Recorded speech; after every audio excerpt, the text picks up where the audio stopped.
it's Miss Laurie, your children's minister, and I just want to welcome you today and just say hey to all the parents and grandparents and loved ones and adults that are sitting by that precious, loving, joyful bundle of noise and movement.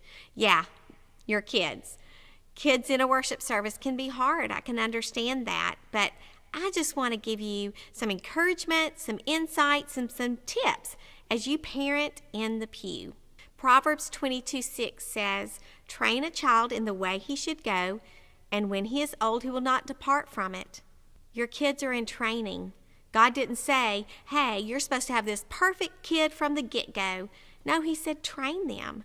You're training a worshiper. You've got a worshiper in training. So, what does parenting in the pew look like?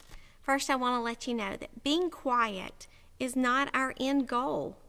Now, being quiet can enhance your child's ability to learn how to worship, but it's not the end goal. Our end goal is for your child to learn to worship and to carry it through their whole life. Do you know that worship is the only thing we get to do forever? So here's a few tips that'll help you as you parent in the pew. Where you sit matters. If your child moves a lot and it bothers you and you worry too much and you think, I'm never going to hear the sermon, I don't even know what Brother Jim said, then choose to sit in the back of the church. That way, no one behind you is going to be bothered. There's no one behind you. Church, think about that. Maybe save that back row for those that are parenting in the pew.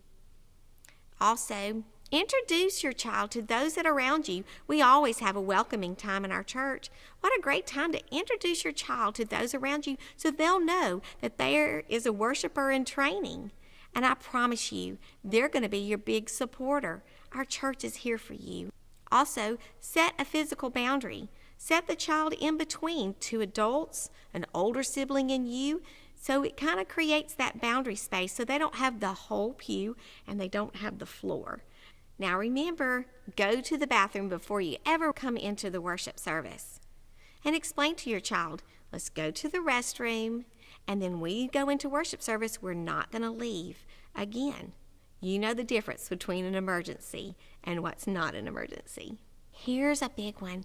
Have your child stand when the church is standing and worshiping and singing, and have the child sit when everyone else is sitting. Have them sing too, and if you've got a pre-reader, just whisper those lyrics in their ear right before that phrase so that they can sing along. The kids will pick it up, and you'll even hear them singing them at home. It's a joyful sound. What about those kids' bulletins? We love them, but let's save them till the sermon time. Remember, we want our kids participating as long as they can, and that's a perfect time for them to be actively participating in the worship service. So, I want to end with Happy Mother's Day. I'll see you in a few weeks with a few more tips on Father's Day. See you then.